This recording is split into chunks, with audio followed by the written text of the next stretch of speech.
Assalamualaikum warahmatullahi wabarakatuh. Hai anak solih solihah. Kali ini kita akan membahas mengenai azan dan iqamah. A. Makna azan dan iqamah. Apa itu azan dan apa itu iqamah? Azan adalah seruan untuk mengajak kaum muslimin mendirikan sholat. Azan dikumandangkan ketika masuk waktu sholat fardu, baik sholat fardu 5 waktu maupun sholat Jumat. Selain azan, ada juga iqamah. Iqamah adalah seruan agar segera berdiri untuk sholat. Iqamah menjadi tanda bahwa sholat akan segera dimulai. Adapun setan akan lari terbirit-birit menjauhi suara azan, sementara orang kafir menjadikan suara azan itu bahan ejekan. Allah berfirman dalam surat Al-Maidah ayat 58 yang artinya, "Dan apabila kamu menyeru mereka untuk mengerjakan sholat, mereka menjadikannya buah ejekan dan permainan." Nah, selanjutnya, orang yang mengumandangkan azan disebut muazin. Pada zaman Rasulullah Shallallahu Alaihi Wasallam, Rasulullah mempunyai 2 orang muazin, yaitu Bilal bin Rabah radhiyallahu anhu serta Abdullah bin Ummi Maktum radhiyallahu anhu. Dalam sebuah hadis disebutkan bahwa muazin akan menjadi orang yang paling panjang lehernya kelak di padang mahsyar. Artinya, muazin akan mendapatkan pahala yang banyak di akhirat kelak karena berjasa memberitahu dan mengajak orang-orang untuk segera sholat. Azan disyariatkan pada tahun pertama Hijriyah. Sebelum ada beberapa usulan dari para sahabat tentang cara menyuruh kaum mukminin untuk sholat, ada yang mengusulkan dengan lonceng, dengan trompet, ada pula yang mengusulkan dengan api. Namun, Rasulullah menolaknya karena itu menyerupai kebiasaan orang kafir. Nah, untuk menjadi muazin itu tidak sembarangan orang loh. Muazin harus memenuhi beberapa persyaratan. Yang pertama, laki-laki dan beragama Islam. Yang kedua, memiliki suara lantang. Yang ketiga, mengetahui waktu-waktu sholat dengan tepat. Dan yang keempat, dapat melafalkan kalimat azan dan iqamah dengan fasih, tidak berlebihan, dan tidak tergesa-gesa. Azan dan iqamah sebaiknya dikumandangkan oleh muazin yang sama. Antara azan dan iqamah hendaknya diberi jeda waktu agar jemaah berkumpul lebih banyak dan mereka dapat melaksanakan sholat sunnah. Azan dan iqamah itu bagian dari syiar Islam. Adapun hukumnya adalah fardu kifayah, yang artinya kewajiban terhadap umat Islam yang mana bila telah dilakukan beberapa orang maka gugur kewajiban individu untuk melakukan kewajiban ini. Di antara hikmah azan ialah melatih setiap muslim untuk disiplin dalam mengatur waktunya, terutama waktu untuk sholat. Orang yang lalai memenuhi suara azan berarti ia lalai dalam sholatnya. Nah, Allah mengancam orang yang lalai tersebut dengan siksa neraka wail. Lafaz azan dan iqamah. Lafal azan dan iqamah telah diajarkan oleh Rasulullah. Oleh karena itu, tidak boleh ditambah ataupun dikurangi. Lafal azan dan iqamah terdiri atas kalimat-kalimat berikut. Silakan disimak ya. Allahu Akbar, Allahu Akbar, Allahu Akbar, Allahu Akbar. Ashhadu an la ilaha illallah.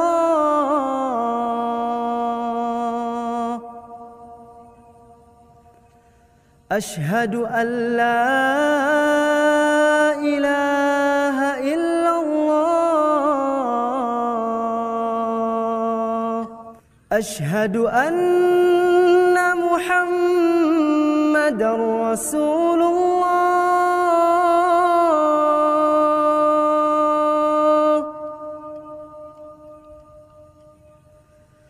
أشهد أن محمد رسول الله.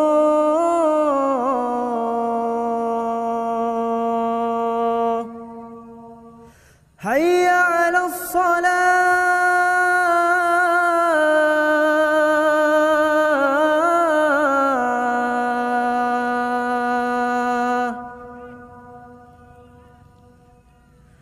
حي على الصلاة.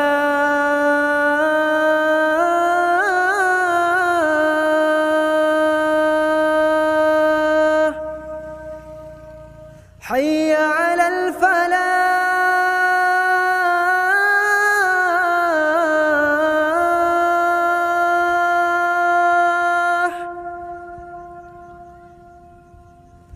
حي على الفلاح.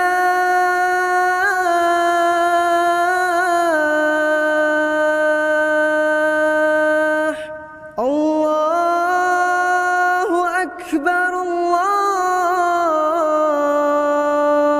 أكبر. لا إله إلا الله.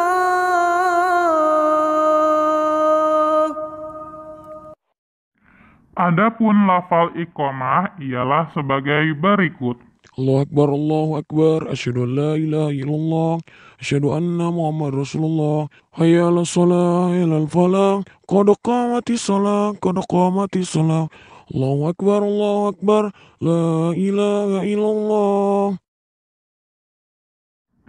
Azan dikumandangkan sesaat setelah masuk waktu sholat.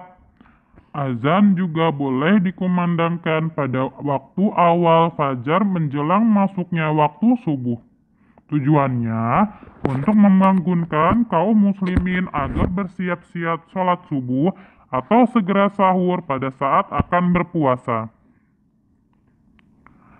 Pada azan subuh setelah kalimat hayya 'alal falah ditambah kalimat as-sholatu khairum minan naum, yang artinya sholat itu lebih baik daripada tidur. Selanjutnya, menjawab azan. Seruan azan merupakan seruan dari Allah agar mereka segera menghadapnya dengan mendirikan sholat. Hal itu dapat kita pahami melalui setiap kalimat dalam lafal azan. Apabila kita paham maknanya, niscaya hal itu akan menambah keimanan kita kepadanya. Adapun apabila azan sudah dikumandangkan, kita harus melakukan 3 hal ini. Yang pertama, berhenti dari bermain dan segala kegiatan duniawi. Ketika sudah masuk azan dan kita masih melakukan aktivitas, hendaknya kita harus berhenti terlebih dahulu dan bersiap-siap untuk melaksanakan sholat. Yang kedua, mendengarkan kumandang azan dan tidak mengobrol. Nah, ketika azan sudah dikumandangkan, kita tidak boleh lagi mengobrol dan kita harus mendengarkan kumandang azan. Yang selanjutnya, menjawab azan. Ketika mendengar azan, kita disunahkan untuk menjawabnya. Rasulullah Shallallahu Alaihi Wasallam memberi contoh dengan mengucapkan setiap kalimat yang diucapkan muazin. Jadi, menjawab azan itu seperti berikut. Allahu Akbar, Allahu Akbar, Allahu Akbar, Allahu Akbar, Allahu Akbar, Allahu Akbar. Allahu Akbar, Allahu Akbar. Ashhadu an la ilaha illallah. Ashhadu an la ilaha illallah. Ashhadu an la ilaha illallah. Ashhadu an la ilaha illallah. Ashhadu anna Muhammadar Rasulullah.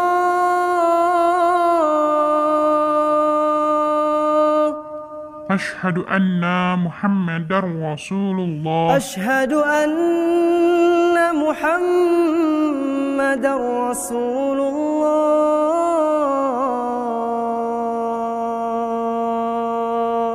Ashhadu anna Muhammadar Rasulullah. Hayya 'alas salah.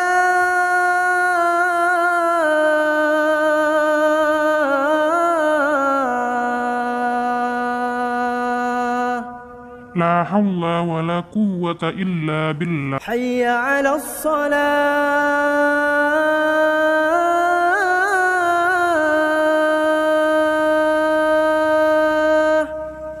La hawla wa la quwwata illa Hayya billah. 'alal falah.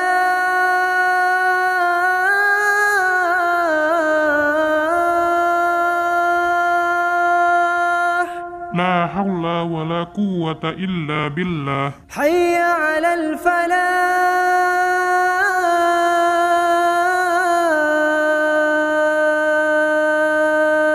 La hawla wa la quwwata illa billah. Allahu Akbar, Allahu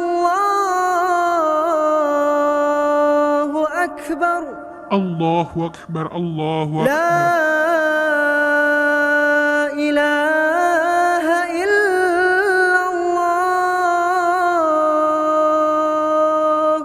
La ilaha illallah. Yang terakhir, doa setelah azan. Setelah azan dikumandangkan, muazin maupun orang yang mendengar azan disunahkan untuk berdoa.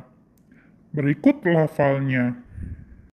اللهم رب هذه الدعوة التامة والصلاة القائمة آت محمدا الوسيلة والفضيلة وابعثه مقاما محمودا الذي وعدته. Ya Allah, Tuhan yang mempunyai seruan yang sempurna ini dan salat yang ditegakkan, berilah kepada Nabi Muhammad kedudukan dan keutamaan, dan bangkitkanlah ia pada tempat yang terpuji, sebagaimana yang telah Engkau janjikan. Hadis riwayat Bukhari. Oke, cukup sampai di sini untuk materi hari ini. Semoga kalian semua dapat memahaminya dengan baik. Assalamualaikum warahmatullahi wabarakatuh.